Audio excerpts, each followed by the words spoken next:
Salut à tous, bienvenue dans cette nouvelle vidéo. Intro un tout petit peu à l'arrache, je l'admets. Petite vidéo un petit peu plus légère entre les grosses vidéos, certaines que je galère un petit peu à s'y écrire. Voilà, vous savez, je suis pas régulier de fou, donc bon, vous me pardonnerez ou pas. Dans cette vidéo, on va ouvrir des dossiers. Voilà, ça va pas faire plaisir à tout le monde, mais bon, on n'a pas le choix. Les One Season Wonder, ces mecs qui marquent pendant une saison et qui performent pendant une saison de manière incroyable et qui derrière va plus rien. Voilà, est-ce qu'on peut être régulier un minimum? Non, trop demandé. Culotté, mais donc voilà, les joueurs qui ont performé pendant une saison et qui après plus rien, malheureusement. À savoir que dans cette vidéo, pas de critique, pas d'animosité particulière envers ces joueurs, juste bon bah des fois un petit peu de déception quand on en attendait un petit peu plus, et surtout de la déception des fois quand on voit certains choix de carrière. Voilà, vous verrez, vous comprendrez. J'en ai sélectionné quelques-uns, je vous laisse avec la vidéo parce que cette intro est déjà beaucoup trop longue, n'hésitez pas à liker, partager, commenter, à dire si vous fermez la chaîne YouTube, non, on arrive voilà, s'il vous plaît. Et je vous laisse avec la vidéo et je vous souhaite bon visionnage. Avant de lancer la vidéo, petit hommage à Michou qui va nous accompagner durant toute la vidéo, le prince des One Season Wonder. Et on va pouvoir commencer avec un joueur apprécié des suiveurs de Bundesliga, souvent cité dans des tweets ou dans des threads par les copains Scipion et Flo de la chaîne Elf Loco. Grafité débarque à Wolfsburg en 2007-2008 après une saison convaincante au Mans. Sa première saison en Bundesliga sera plutôt bonne, mais la deuxième, choqué de la brutalité. Le Brésilien, il est inarrêtable et il marque 28 buts en 25 matchs et son duo avec Edin Dzeko va faire des ravages permettant à Wolfsburg d'aller chercher son premier et unique titre de champion d'Allemagne en marquant au passage quelques bijoux comme la fameuse talonnade face au Bayern.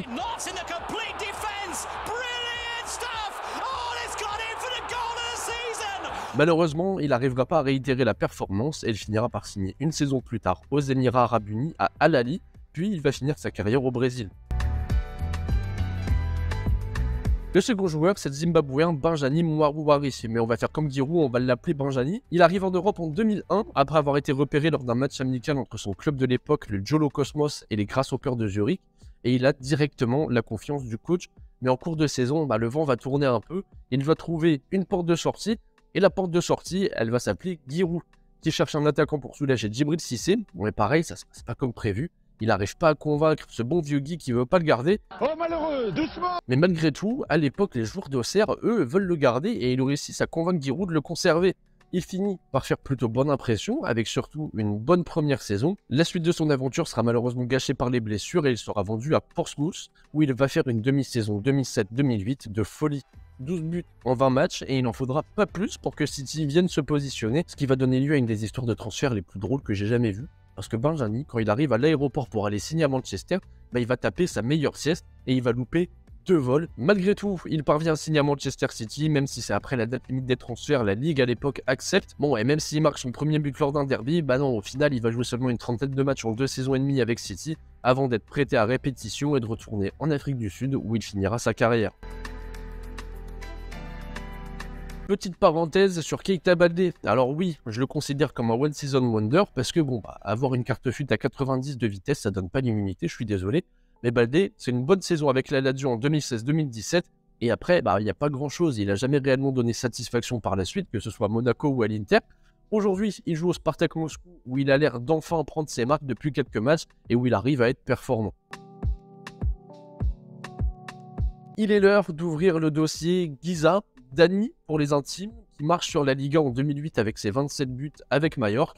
Une saison de rêve où il sera même appelé pour l'Euro, qu'il remportera avec l'Espagne. Saison de rêve qui lui ouvre donc les portes des plus grands clubs européens. Arsenal, City, la Roma ou même le Barça sont sur le coup. Mais Dani, il va choisir d'aller à Fenerbahçe. Pourquoi pas? C'est un choix financier plus que sportif, comme le confirme Luis Aragonés, qui a longtemps été le mentor du buteur espagnol.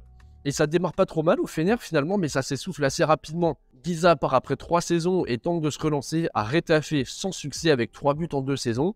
Il décide donc de quitter l'Europe. Il va jouer en Inde et au Paraguay où là il va retrouver un petit niveau et aussi il va retrouver, comme il le disait, des ambiances et des atmosphères qu'il adore.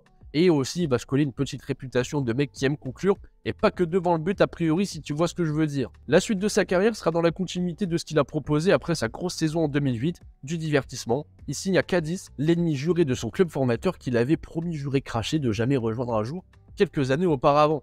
Accueilli par les supporters qui chantent « Giza va mourir », bonne ambiance. Michael Bridges, il a un nom à jouer dans les feux de l'amour, mais lui, à l'époque, il était annoncé comme un crack à sa signature à Leeds en provenant de Sunderland. Il tient ses promesses, il marque 19 buts pour sa première saison en première ligue, mais les blessures vont gâcher sa carrière et il va sombrer petit à petit. Les 4 saisons suivantes, il va jouer que 10 petits matchs, il sera prêté, il va bourlinguer entre l'Angleterre et l'Australie et il va finir sa carrière à Newcastle, mais les Jets, du coup, en Australie. Un dernier pour la route, un Brésilien. Encore. Afonso Alves, il débarque à Heerenveen en 2006 avec un statut de bon buteur après une expérience en Suède plutôt convaincante. Et à son arrivée en Eredivisie, lui, il n'a pas voulu entendre parler de période d'adaptation. Pour sa première saison, il va marquer 34 buts en 31 matchs de championnat, soit plus de la moitié des buts de son équipe. Il entame la saison suivante avec Heerenveen, mais il est supervisé par les scouts du monde entier, forcément, et il va faire encore plus parler de lui quand il va marquer 7 buts en un match lors d'une confrontation contre Héraclès, alors que les superviseurs de Liverpool et United sont dans les tribunes. Au mercato d'hiver, il est forcément convoité de partout, et son choix se porte évidemment, vous le voyez venir, vers la première ligue. Et ben non, pas du tout. En fait, il veut aller à l'AZ, il veut rester aux Pays-Bas. C'est un choix judicieux parce qu'il passe un palier dans un championnat où il performe déjà. C'est plutôt malin, mais le Brésilien, il va être un poil trop gourmand et le transfert se fera pas à cause des conditions salariales. Il finira par signer à Middlesbrough, première ligue du coup. Et ben là, vous le voyez venir. Et ben c'est un flop.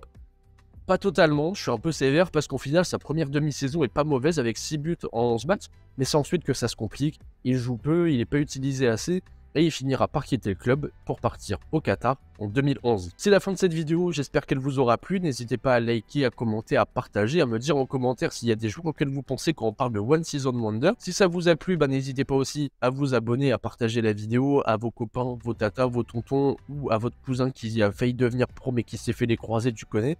Et moi, je vous dis à bientôt pour une prochaine vidéo.